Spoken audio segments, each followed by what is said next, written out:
Bonjour, que Dieu te bénisse très abondamment et que sa grâce te soit intensifiée en cette saison. Eh bien, je voudrais parler avec toi d'un sujet important. Jésus a dit, vous aurez des tribulations dans le monde, mais prenez courage, j'ai vaincu le monde. Et la Bible ajoute, le malheur atteindra souvent le juste, mais l'Éternel en élevera toujours. Le juste tombera 7 fois et se relèvera 7 fois. Cependant, malgré ce que dit la parole de Dieu, beaucoup de croyants, beaucoup de personnes qui placent leur confiance en Dieu ne sont pas armés à faire face à l'adversité. D'ailleurs, beaucoup d'entre nous considérons l'adversité comme une anormalité. Les moments d'épreuve comme des moments où Dieu nous a lâchés, Dieu nous a abandonnés. Que non, c'est pas vrai du tout. Dieu a dit, je ne te délaisserai point, je ne t'abandonnerai point. Que pourra te faire un homme? En quelque sorte, quel que soit ce que tu traverses dans la vie, Dieu ne te lâche pas. Et Dieu ne va pas t'exempter, c'est-à-dire empêcher que tu aies des défis dans la vie parce que tu es un enfant de Dieu. C'est pas vrai. Non. Il permettra que certaines épreuves arrivent sur le chemin de ta destinée. Mais à la seule différence qu'il fera concourir toutes ces épreuves pour ton bien. Et pour cela, il faut donc avoir la bonne attitude. La très bonne attitude.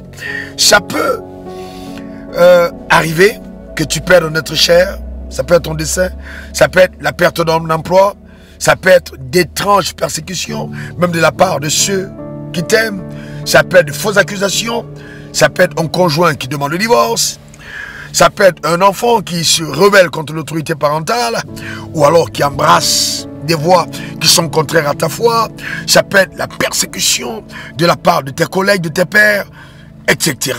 etc. Eh bien, face à toutes ces épreuves, une attitude est essentielle, celle de garder sa foi. Eh bien, mais comment faire? Comment garder sa foi? Comment continuer d'espérer en Dieu quand on passe par des moments difficiles? Eh bien, il faut simplement se souvenir de ce que lui-même a dit. Il a dit, le malheur atteindra souvent le juste.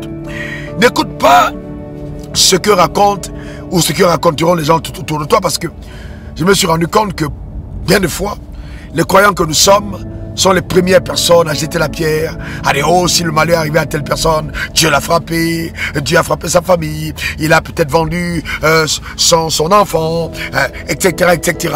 Les gens sont mauvais. Même ceux qui vont à l'église, ceux qui prient. Ah oui, vous allez entendre des choses incroyables. Cependant, gardez vos regards sur Dieu. Et invite Dieu, ou alors invite Dieu, oui, dans les défis. Dis à Dieu, assiste-moi, sois avec moi. Confie-toi en l'Éternel dans ces moments difficiles. Et Dieu descendra avec toi dans la fournaise de feu, ou alors dans la fosse au lion. Et cette épreuve ne te détruira pas. Au contraire, elle servira justement à te donner un témoignage glorieux, puissant de ce que ton Dieu est capable de faire. Oui, car sans épreuves, il est impossible d'avoir la pleine connaissance de la grandeur, de l'amour, de la puissance, de la bonté, de la fidélité de Dieu. Il est donc indispensable que les tribulations de la vie, les épreuves de la vie surviennent sur le chemin de ta destinée. Mais je voudrais te dire qu'en gardant cette attitude, la bonne, à savoir que toute chose concourt pour ton bien, tu verras comment est-ce que Dieu fera éclater sa gloire. Tu auras un témoignage. Et c'est là justement que Dieu aura une opportunité d'afficher une différence entre toi qui le sais et qui le crains et ceux qui ne le craignent pas. Parce que cette épreuve ne t'emportera pas, tu n'auras pas bien, au contraire, elle te rendra plus fort.